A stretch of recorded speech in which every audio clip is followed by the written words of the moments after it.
20 minutes of reading a day paves the way to success, and we can make reading a game. Read game instructions together or go on letter scavenger hunts throughout the day. Remember, it all adds up to 20 minutes. For more information, read jax.org. This is WJCT News, 89.9 Jacksonville, broadcasting from Florida's Palm Coast to Georgia's Golden Isles. Listen anywhere, anytime on our app or WJCT.org.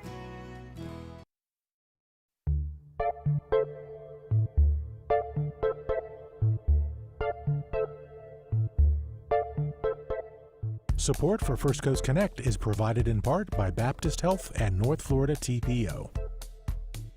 Good morning. I'm Ann Schindler, and this is First Coast Connect. Today, we have a big show, which is why we're starting a little extra early. I'm joined by City Council President Ron Salem. He's facing a full plate of billion-dollar projects from the jail to the stadium, and he's here to discuss the road ahead. Later, we're going to talk to two former prisoners and their Florida Innocence Project lawyer about the human and financial cost of wrongful convictions.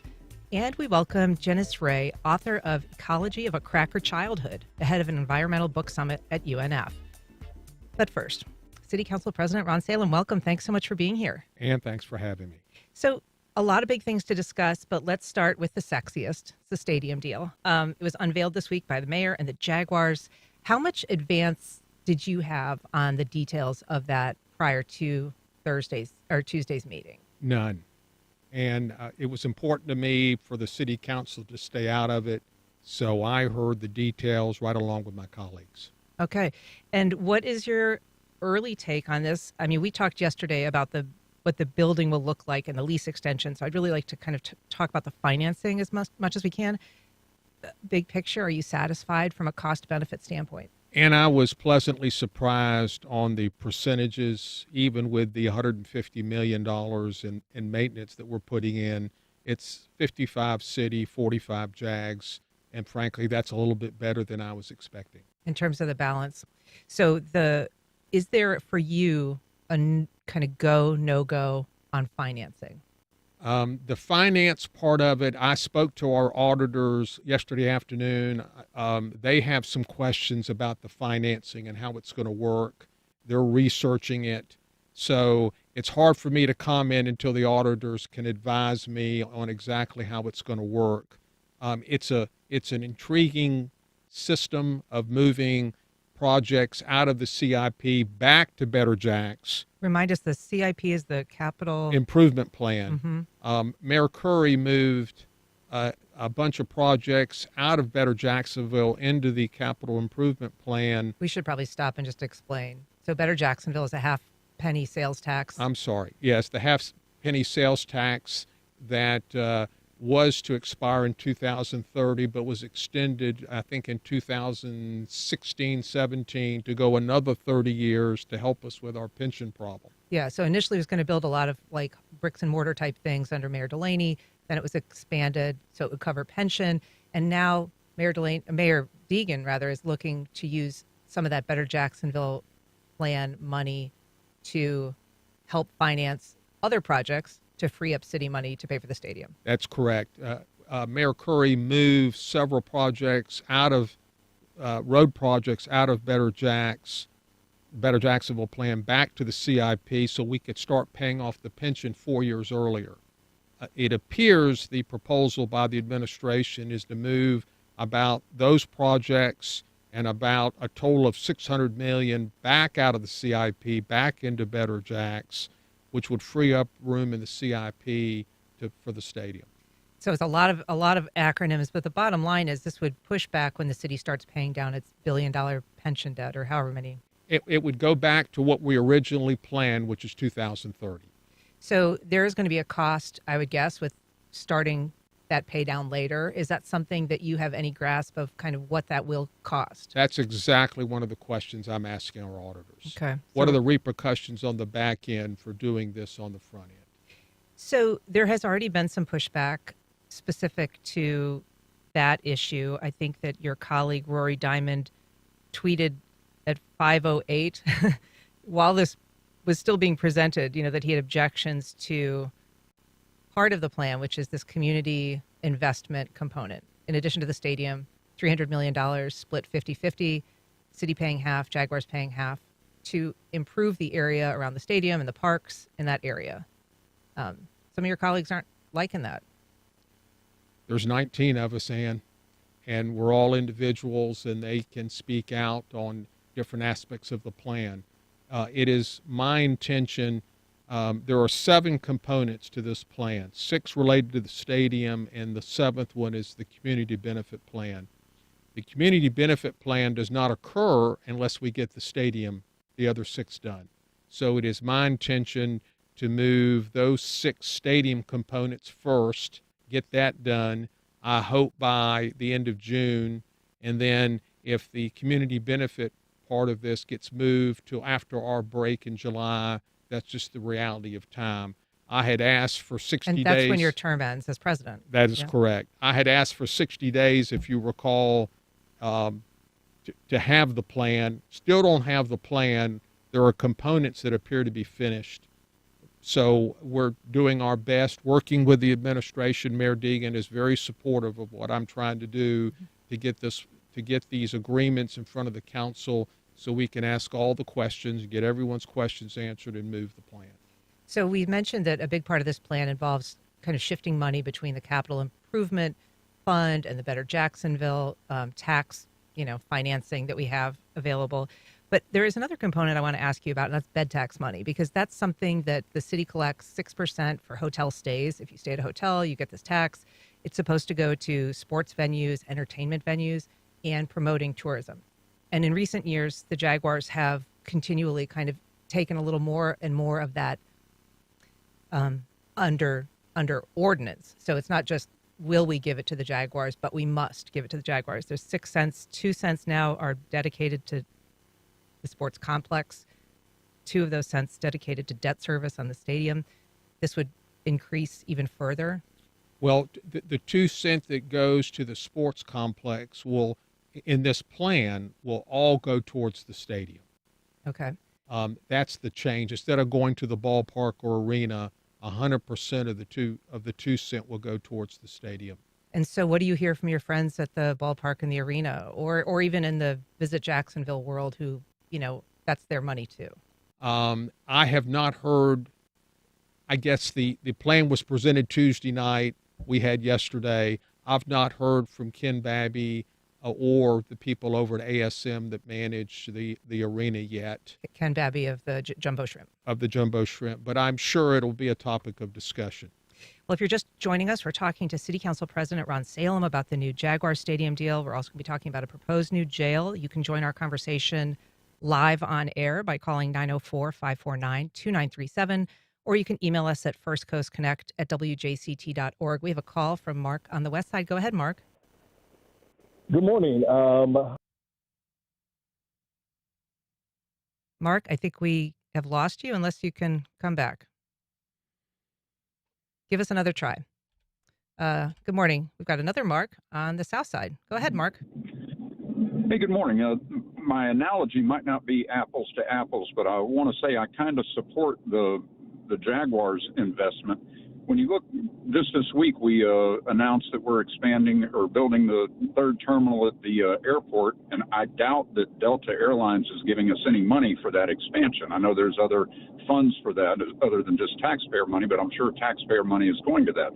When you look at the Port Authority, whenever we expand or improve in the ports, I can't imagine Carnival Cruise Line bellied up and said, all right, we'll foot the bill for establishing a terminal for cruise lines. So we make these investments. So when I look at the Jaguar Stadium, yes, it's a lot of money, and I understand, people may look at that as purely entertainment, but at least from a big picture view, the owner of that is footing the bill for about half of it. And so I understand, you can argue whether money is better spent elsewhere, but at least in this instance, the owner of the team is footing the bill for half of the expansion. So I'm thankful for that.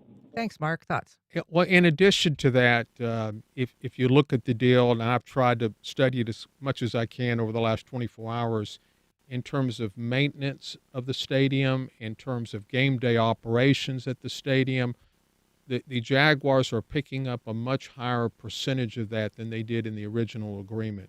Now, clearly the original agreement going back to 1995 was very one-sided. we were so happy to get the Jaguars, we did everything basically. This agreement is much more balanced in terms of what the Jaguars are going to pay for. It does seem to me, though, that original deal, that there were certain revenues that the city would get, rent and surcharges. I don't think we ever got any money from concessions, but perhaps parking. Is the city currently or going forward going to actually get any revenue from this deal? Yeah, there's rent payments in there that are built in. It's in that handout. Parking comes to us. Clearly, anything that goes on within the stadium goes to the Jags. We have the ability to approve the naming rights, but those dollars also go to the Jaguars. And that includes events that are not Jaguars games? You know, the non-Jaguar events are changing. It's a sort of a joint venture between the city and the Jaguars, and we will share in the profits or share in the loss depending on the event. Okay. I think we've got Mark from the West Side back. Go ahead, Mark. There we go. I just want to be a voice that says I am totally against this deal. I don't know. I can't imagine that we're going. You know, you're talking about Shad Khan is picking up a little bit more of the ticket than other owners do. I mean, that's saying Shad Khan is picking your pocket a little less than some of these other cities do. So you should be happy with that. But my question is, how do you talk to me and say, there have been literally hundreds of studies, and they're also one-sided. They all agree that a city does not profit in any way from having professional sports, much less an NFL sports franchise, in their city. At the best, it's a zero-sum game. Now, if you want to be honest with me and say, Mark, you're absolutely right, and I just like going to see the Jaguars play 8 games or 9 games a year, and it makes me feel all warm and squishy inside to be rooting for the big team. Be honest. But if you're trying to even say that there's any kind of economic benefit whatsoever, you're just lying to me. So how do you say? Thanks, Mark. Thoughts? There is an economic benefit to this. I mean, clearly a big part of the Jaguars is pride in having an NFL team here. The citizens rally around it. And I have talked to many people through the chamber and others that go to London for the game and how important that is to have a presence over there. So there is an economic benefit. I don't have the numbers in front of me. I think the mayor quoted a figure of $26 billion, I think, over the lifetime of the $26 billion is what she said. Over the lifetime of the 30 years. I do want to get that information, just haven't had a chance to meet with her or her team to get those numbers and understand them. But I want to keep the Jaguars here. I think there's great benefit to it. It's pride, and I think they're critical to the future of our city. I want to shift gears, talk about a jail proposal. So you convened a special committee to look at building a new jail. The current facility is seen as over capacity and outdated. So they've come back now after 7 months with a report. What is your takeaway from the work that they've done? Well, that study was led by Michael Boylan, who chaired that committee. That committee, I think, did a wonderful job and had the help of the Northeast Florida Planning Council that actually put the final report together. It shows that our jail is wore out and needs to be replaced. It was built up, and which is no longer the way that jails are being built. They're more now campus styles with a separate infirmary, a separate mental health wing, and that's the type of facility that we need to build. And I know the sheriff is at the present time almost ready to move out of the Police Memorial Building over to Florida Blue. That's step number one, to empty out that building. And then I know he's going to be hiring a consultant to explore sites and begin moving that process forward. I don't want to get off the jail, but when you talk about the Police Memorial Building, that was actually designed by a really well-regarded architect, William Morgan, who's designed other buildings. Is there a plan for that once it's empty? It's a historic building. I think there's some thoughts of whether we can move some of the administrative people out of the jail into the Police Memorial Building and maybe free up space for a larger infirmary within the jail.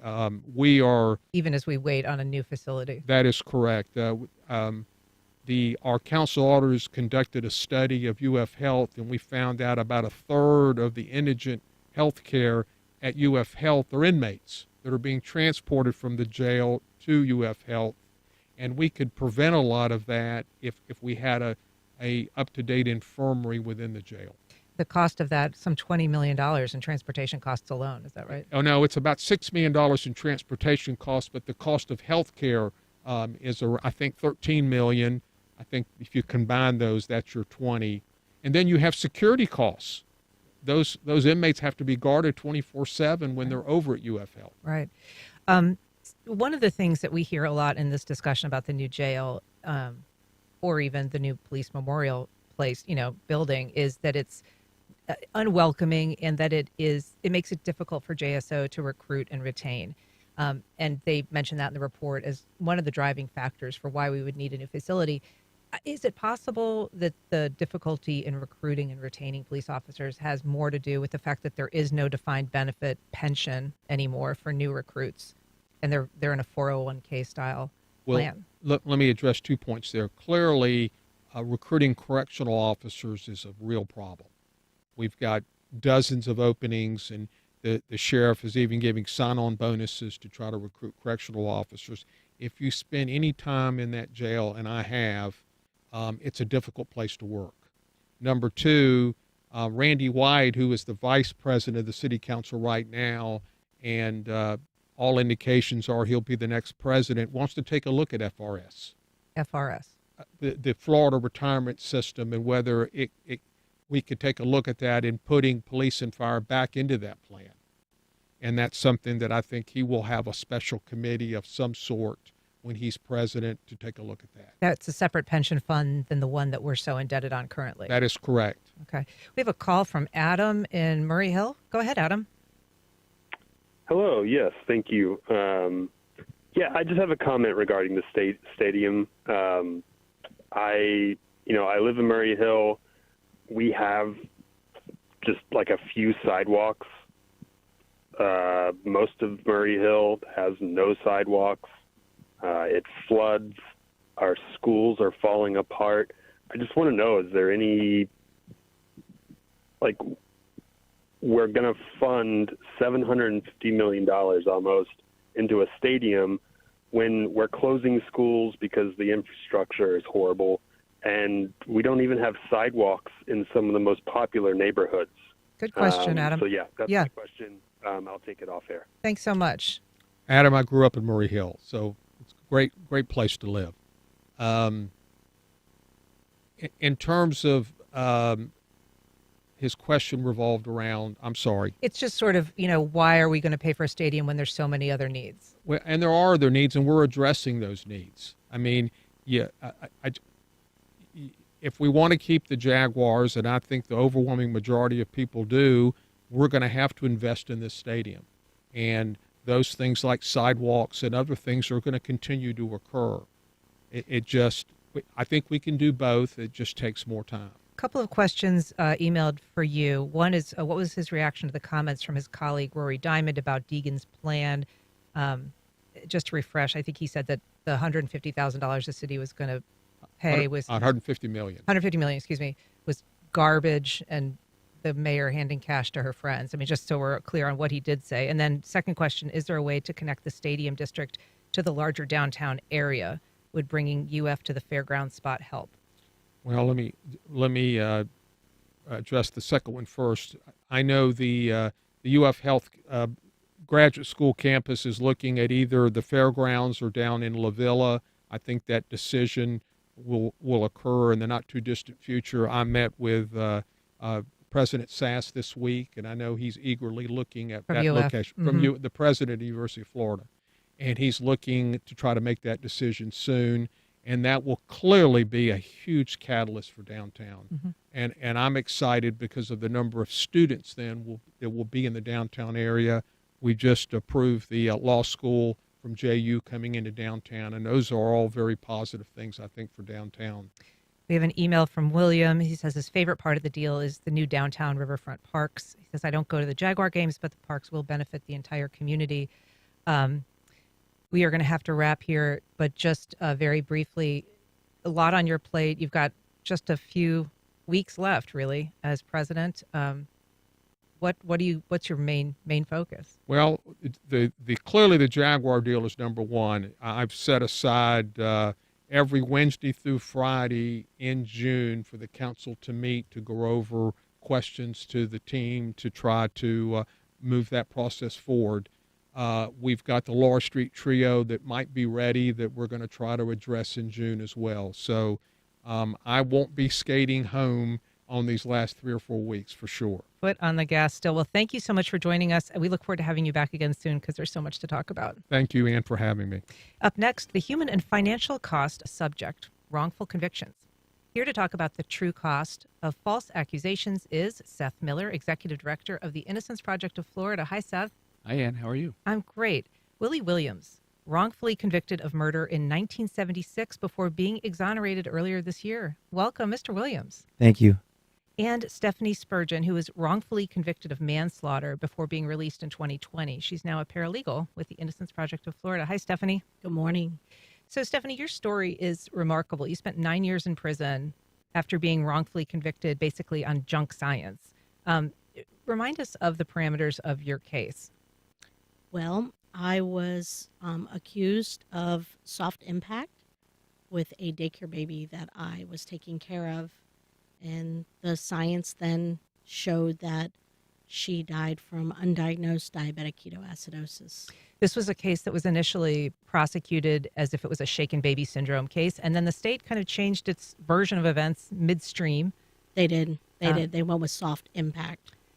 And I believe in the end, the science showed not only another cause of the infant's death, but that it would have been impossible for you to cause that kind of brain damage or head trauma without significant physical manifestations on this 1-year-old. Absolutely. Maria had no external injuries whatsoever, and you just can't manifest that type of force to be able to create that kind of injury with no external injuries.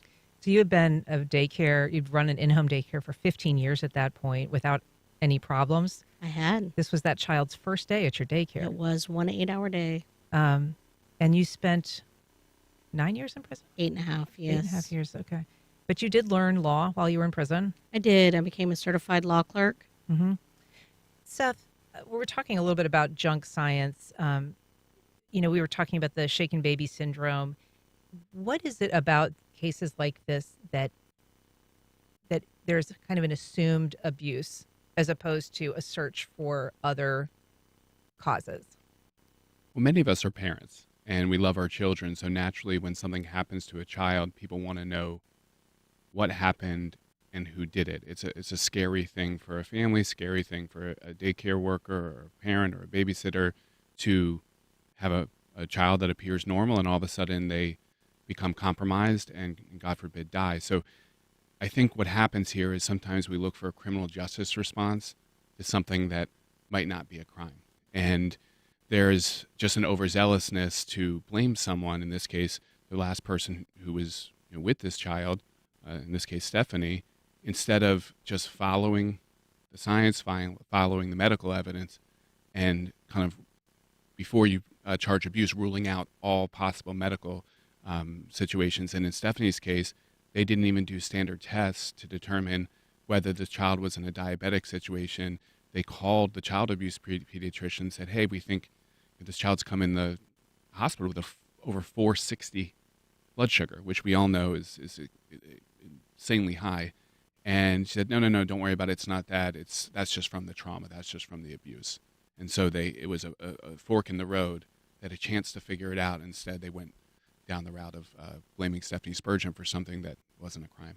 And to be fair, the optics of that, I think we all think, wow, a child comes in with a brain bleed, retinal bleeding. I mean, it looks like there's trauma that's occurred. But you found that there was actually a physical reason for what was happening in the baby's brain. That's right. I mean, we consulted some of the best doctors in the world, clinical diagnosticians, a pediatric geneticist.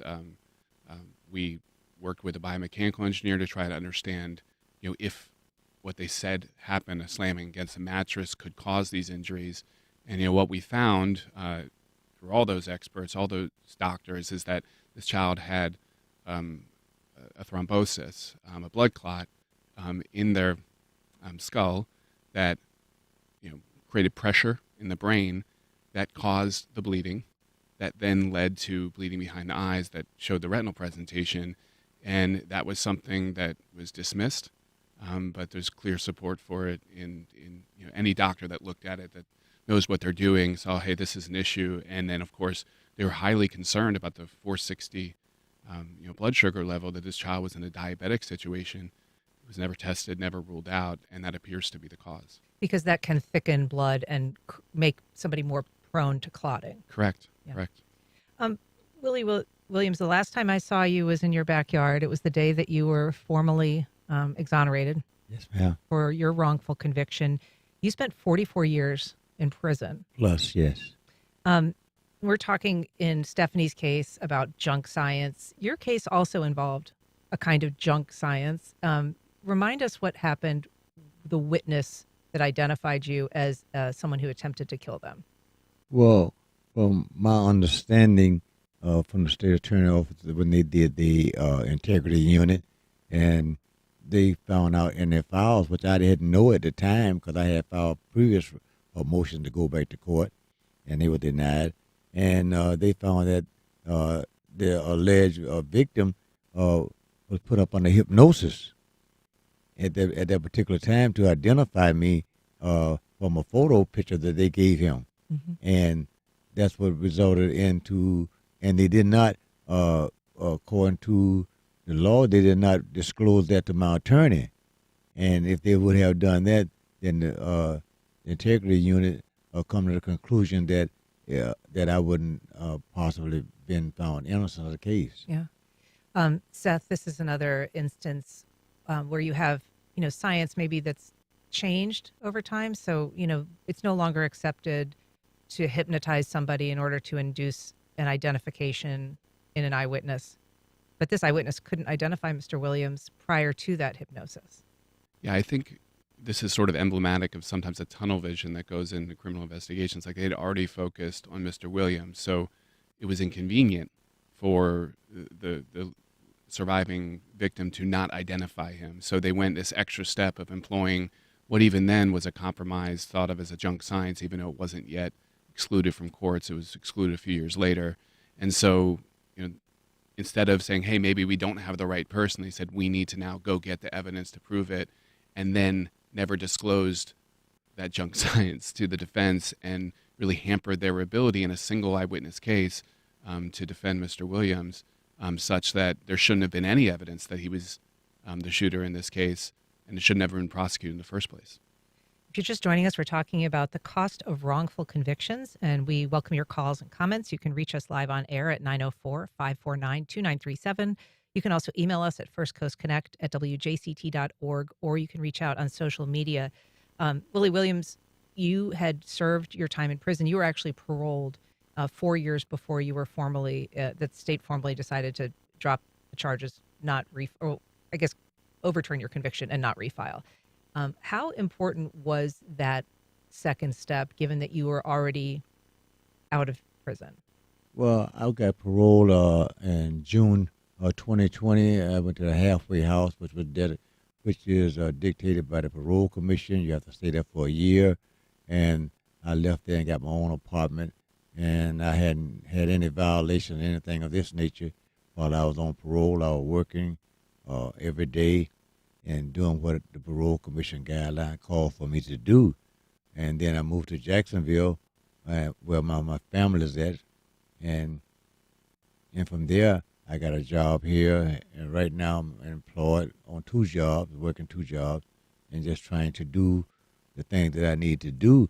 A lot of guys that's on parole and stuff, when they get off of parole, they go back to the previous behavior. But to me, being off of parole, I still act as if I'm still on parole. And it's difficult to live on parole. Seth, I don't know if a lot of people really realize how many parameters and hoops people have to jump through. Yeah, I mean, they dictate where you can live. If you have to ask to leave the county, get special permissions to leave the county for certain jobs, things like that. I think, too, you have to report to the parole commission, sometimes monthly, quarterly, annually, depending on what those conditions are. And so you're still under the thumb of the state, even though you're physically not restrained. And, one little hiccup, miss a meeting with your parole officer, don't timely tell them that you moved or got a new job, nothing that would put you back in prison could lead to you going back to prison on technical violations. So it's incredibly restrictive. So when, although Mr. Williams was free, it was very important to, get his conviction overturned and exonerate him so he was no longer under the thumb of the state and not burdened by this conviction.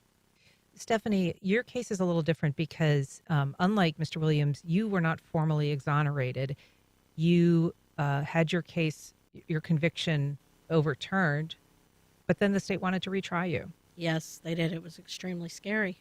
And so tell us what happened, what you ended up doing, and why. It was a very tough decision.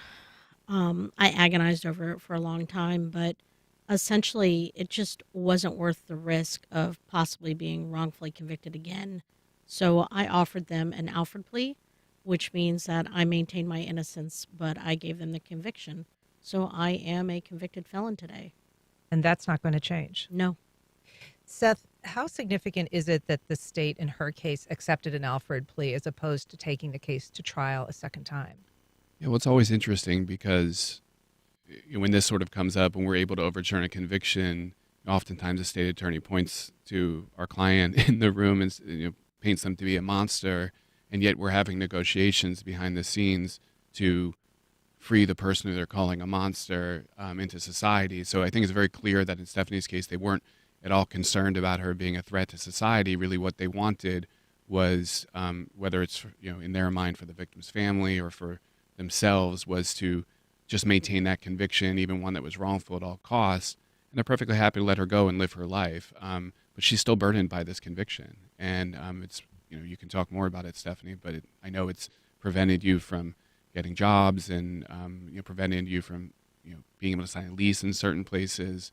And so even though you're free, you're still not fully, free from the burden of this conviction. That's correct. It was very difficult trying to sign a lease. There was lots of no's before I finally got that yes. And just like finding employment, it's very difficult. Everybody views you as a convicted felon, and they're not willing to give you a chance. And before your conviction, you had been married 19 years. You had 2 children. This really destroyed your family. Yeah, it sure did. So your marriage ended. Yeah, a lot of times it's just very hard to navigate a marriage in that type of, atmosphere. And your children? I mean, I'm still very close with all of them. We see each other constantly, and I was able to watch my children grow up from behind those gates. Yeah. We have a call from AJ in Arlington. Good morning, AJ. Go ahead. Morning. I want to know, is there any repercussions for the prosecutors that, I think it's the Brady law or something, where they don't turn over the information to the defense attorney? Is there any repercussions for that? How do the courts handle that? Thanks, AJ. So it was a Brady violation in Mr. Williams' case. Is that right, Seth? That's correct. The prosecution, because they are the ones in charge of the criminal prosecution, have the responsibility to not only turn over things in their possession that are favorable to the defense, but also are responsible to go to the various different agencies, the police, the crime lab, the medical examiner in a murder case, who might also have information that's favorable to the defense, collected and turn it over. And so, in this case, it was the law enforcement who had the information about the hypnosis. It ended up in the prosecutor file, was never turned over. So it was a clear violation of the Constitution. That's why we were able to overturn his conviction. But to the caller's question, AJ, it's a great question. When prosecutors commit misconduct, it's actually much harder to, in a civil lawsuit, to get recompense for that, because the Supreme Court of the United States has given them broad immunity for things that they do that are part of being a prosecutor, that are part of their prosecutorial function. So if they step out of that function and maybe act as a law enforcement officer, like if they're the ones in an interrogation who coerce someone to give a false confession, that maybe is outside their prosecutorial function. But things like turning over evidence are very much part of the prosecutorial function, and in many cases give them absolute immunity. So it's much, much harder to hold prosecutors who commit misconduct accountable for that causing wrongful conviction. We've got a call from Terry in downtown. Good morning, Terry. Go ahead. Hi, Ann. Hi, Seth. I'm just curious about the sources of funding for the Innocence Project, and also I would like to know how you choose your cases and how cases get to you. Sure.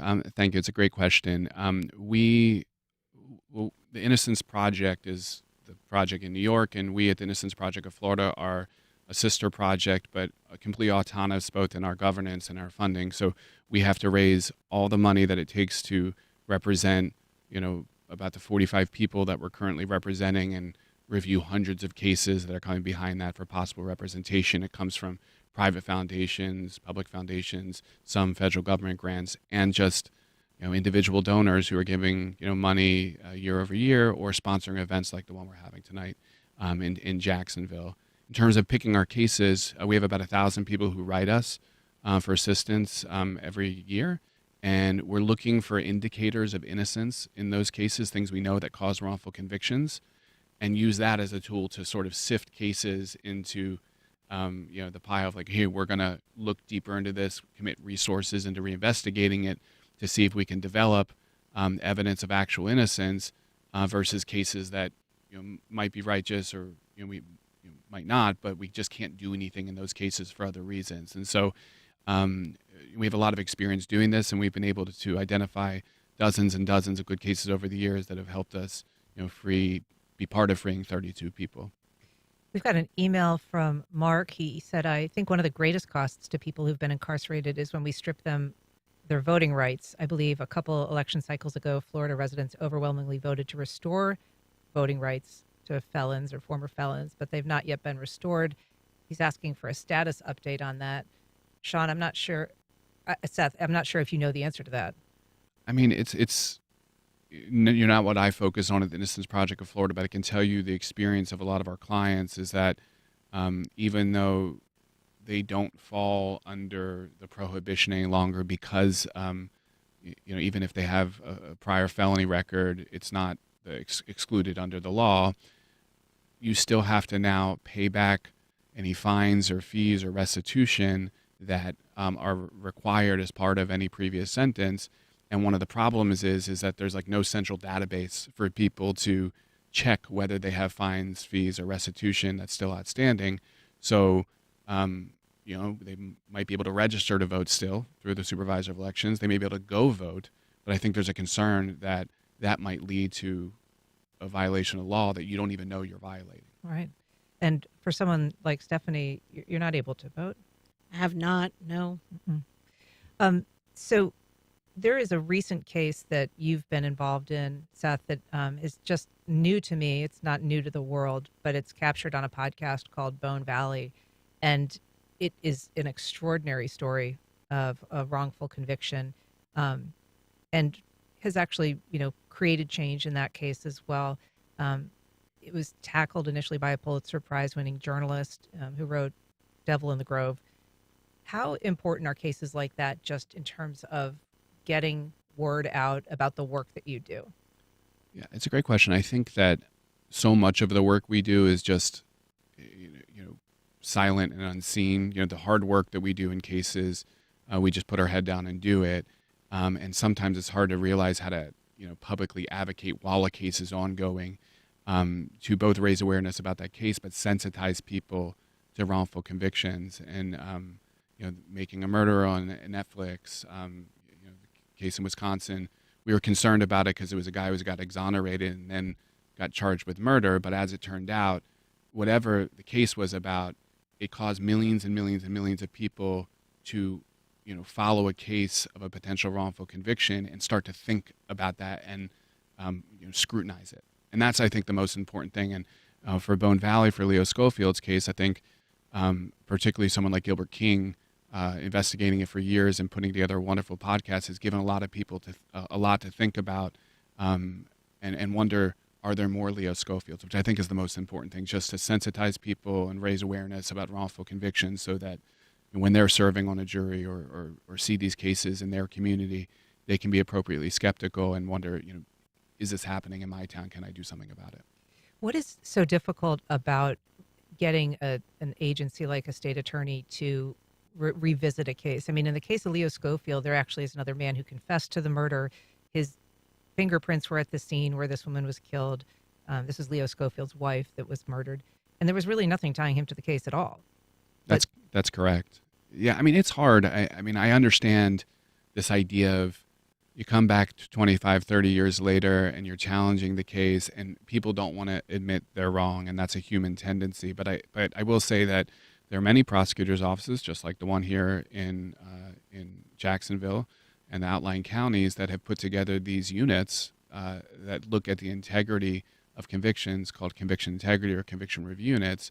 And so some prosecutors' offices have taken the step of understanding they have a role in identifying cases of wrongful conviction. And I think just the creation of these units is so important because it is a recognition that despite the important work that prosecutors do to keep us safe and take people off the streets that are causing all kinds of problems and hurting the community, that it's a recognition that they can still get it wrong and they have a part in fixing it. And so we've been pushing for Leo's case to be taken away from those prosecutors because they've shown that even in the face of evidence, clear evidence of innocence of someone who's forensically connected to the crime, confessing to it, they can't really be trusted to look at that objectively and make a decision about whether this conviction is infirm. And Mr. Williams, it was that conviction integrity review unit here in Jacksonville that ultimately found that evidence that was so important to your case being overturned. Yes, ma'am, it were. They send you a questionnaire. I had asked them to review my case. They sent me a questionnaire when I was in Tampa, and I filled out the questionnaire, and they started the investigation on it. Mm-hmm. And when I moved to Jacksonville here, they called me over to the office over there, and I went over there and they asked me several questions and things of this nature. And this is when it came to my knowledge about the Brady Law, mm-hmm. and about also about the hypnosis identification. Mm-hmm. And they could represent me because they are the state attorney, so they turned it over to the Innocence Project, and the Innocence Project took it from there. That's right. So this event tonight, it's a fundraiser for the Innocence Project of Florida, and it's a comedy event, which is, I mean, this is not a light topic, but it's an important fundraiser. Yeah, I mean, many years ago, we have a previous board member who is connected into the comedian world, and he said we should put together these comedy events to raise money. This is, as you said, it's a topic that can be really traumatic for people to be wrongfully convicted, and yet we should celebrate the people who have gotten out and think a lot about the people who are still in, but do it in an environment where people can just come together and have fun. And that's what we're trying to do tonight. So we brought our Stand Up for Innocence to Jacksonville, and we have some great comedians tonight, headlined by a great comedian, Michael Palisak, and hosted by a lawyer in town who's also a board member of the Innocence Project of Florida, Mike Freed, who himself is a comedian. And so it's going to be a great night over at the Comedy Zone starting at 6:30. Terrific. Well, thank you so much for being here, Willie Williams, Stephanie Spurgeon, Seth Miller. We really appreciate it. Thanks so much for making time back. I have 3 guests here, each deeply rooted in the intersection of literature and the living world. And they are all here ahead of an environmental literature symposium that gets underway today at the University of North Florida. I am joined now by Janice Ray, author and environmental activist. Welcome. Hey there. Bart Welling, English professor at the University of North Florida. Hi, Bart. Hi, Ann. Thanks for having us. And Jennifer Lieberman, director of the Office of Interdisciplinary Programs at UNF. Welcome. Thank you.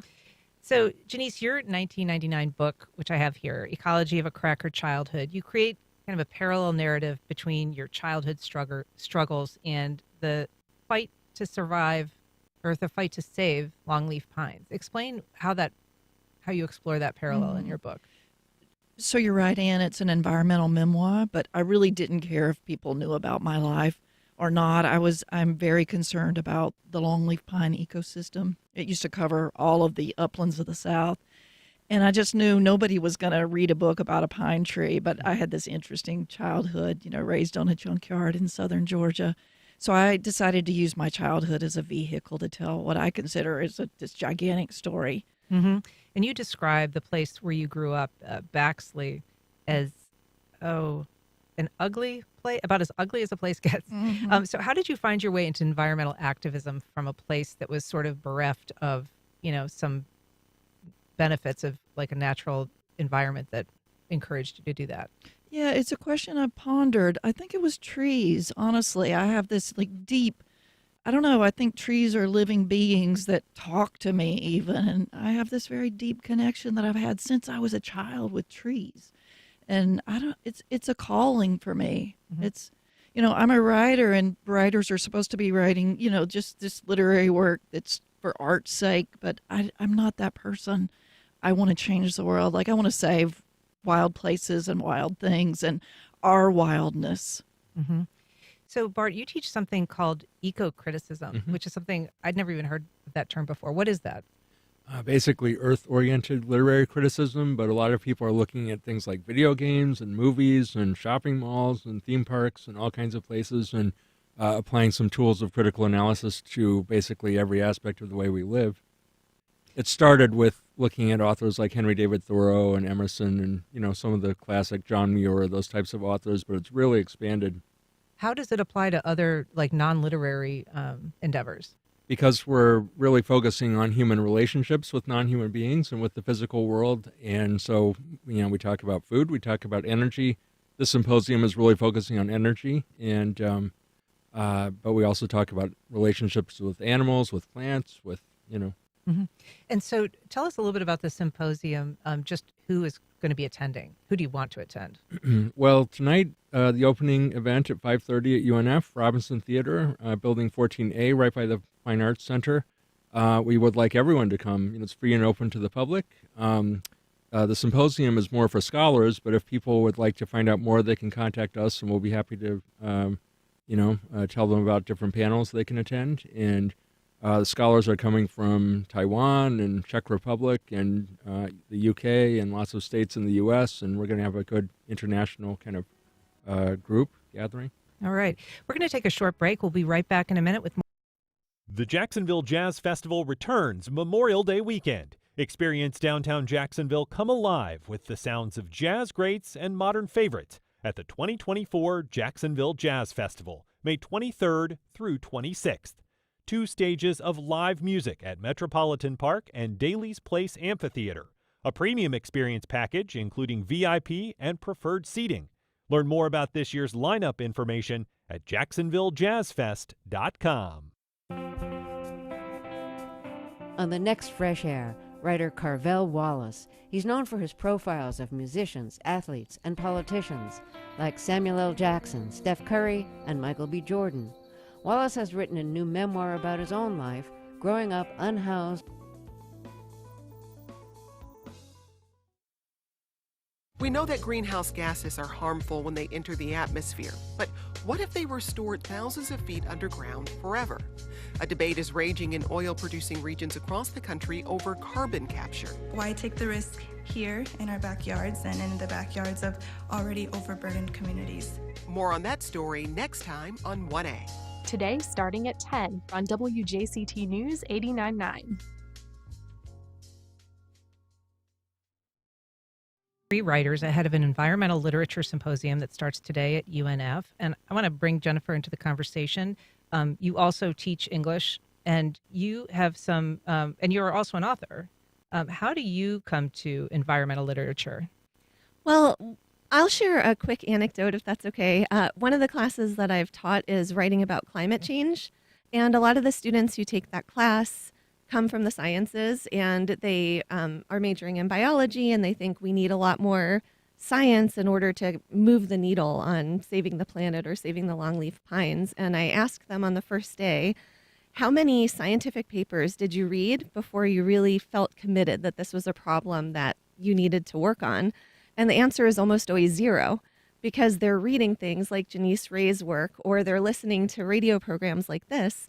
And we talk about how as much as we think of the issue of ecology as a scientific problem, the way that we communicate about it, the narratives that we tell, the ability to make people feel deeply for others or for the non-human, as my colleague Dr. Welling said, these are the things that really can get policies changed and can change lives. So basically, shout out to the humanities because we're a part of this conversation too. Yeah, and so you're teaching kids who have a science background how to write about it. And how do you teach them? Because even for people who have a writing background, writing about issues of the environment can be really difficult.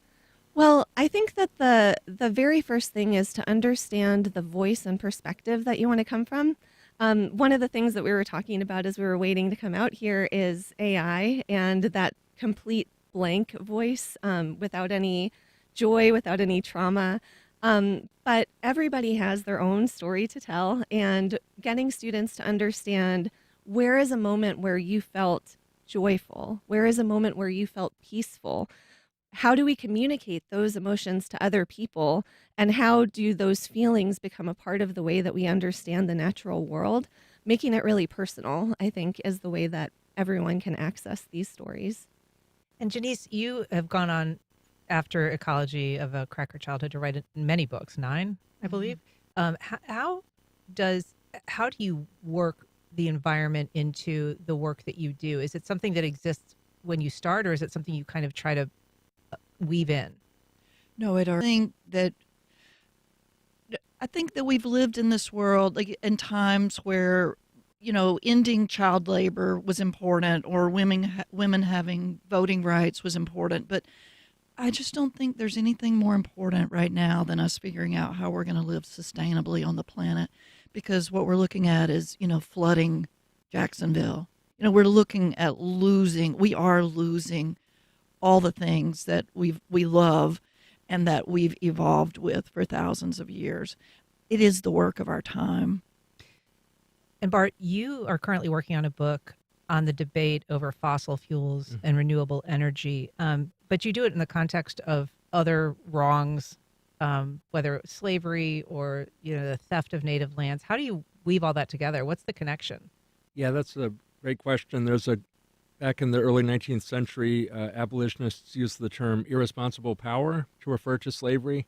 And I think that's the heart of it. It's not just about particular technologies or policies. It's about a basic attitude towards the world, where the world consists of a set of disposable resources that we can use as we see fit, and then cast them aside, whether it's people, whether it's mountains, whether it's rainforests, whatever. So I think that's the attitude that we have to confront and try to change. Mm-hmm. And I agree with Dr. Lieberman about the crucial, significance of narrative. Stories are so important because it's all rooted in flawed narratives, and we can change them. You also have some thoughts, though, about supposedly clean energy sources. Tell us a little bit about your concerns there. Well, I'm worried that clean energy is just kind of replicating the same types of injustices that we've seen with fossil fuels, because if you look at places like there's a little isthmus in Mexico that has the strongest wind, most consistent wind in the world, basically, and a lot of indigenous communities have been driven off their land by these big multinational corporations building huge wind farms. So a lot of times we think of clean energy, green energy. I'm a huge fan of alternative energy, but we have to do it in a just and sustainable way. So Jennifer, you are also the author of a book, Power Lines. You talk about electricity as a social metaphor. Mm-hmm. Is that something that you're going to be talking about at the symposium? Actually, kind of connecting with your previous segment, I'm going to be talking about technology and prisons and how there is a movement to study prison ecology and prison carceralism. Carceral ecology. And basically, we have. So my book, Power Lines, is about how we invest in the idea that technology is progress, and it really distracts us from creating social progress in terms of equity. I'm looking at that now in the context of environment and incarceration, where we're creating a whole prison industrial complex that has climate effects and creates wildfires that then we use incarcerated labor to fight, and thinking about kind of the Support for First Coast Connect is provided in part by Baptist Health and North Florida TPO. North Florida TPO, proud sponsor of WJCT's First Coast Connect, bringing to the community innovation in transportation planning